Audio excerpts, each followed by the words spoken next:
Hello నమస్తే అండి. ఎండాకాలం స్టార్ట్ అయిపోయింది కాబట్టి చల్లగా ఈవినింగ్ టైంలో ఏదైనా తాగితే జ్యూస్ బాగుంటుంది కాబట్టి కర్బూజా జ్యూస్ చేస్తున్నా. ఒంట్లో వేడి తగ్గించి చలవ చేస్తుంది. పాలు, ఐసు, పంచదార ఉంటే సరిపోద్ది. వాటర్ పోసి ఫ్రిడ్జ్లో పెట్టామంటే గడ్డగట్టేస్తాయి, ఐస్ తయారైపోద్ది. ఒక గ్లాస్కి ఇంత ముక్క సరిపోద్ది. గింజలు మొత్తం తీసేయాలి. చిన్నపిల్లల దగ్గర నుంచి పెద్దవాళ్ళ వరకు చాలా ఇష్టంగా తాగుతారు.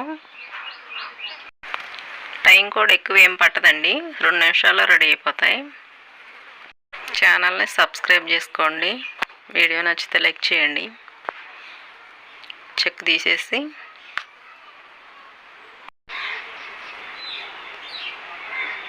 చిన్న చిన్న ముక్కలుగా కట్ చేసుకోవాలి.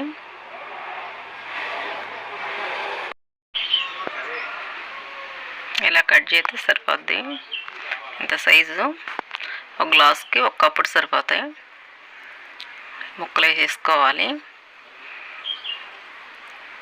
ఐసు, పాలు ఇలా గడ్డగట్టే, లేదంటే ఒక గ్లాసు పాలు పోసుకోండి. టీ గ్లాసు సరిపోతాయి. ఒక 3 స్పూన్లు పంచదార,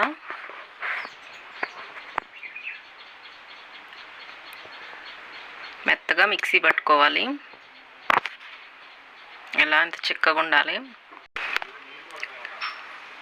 ఇలా జ్యూస్ చేసి ఈవినింగ్ టైంలో పిల్లలు వచ్చేసరికి ఇచ్చారంటే చాలా ఇష్టంగా తాగుతారు. ట్రై చేసి చూడండి.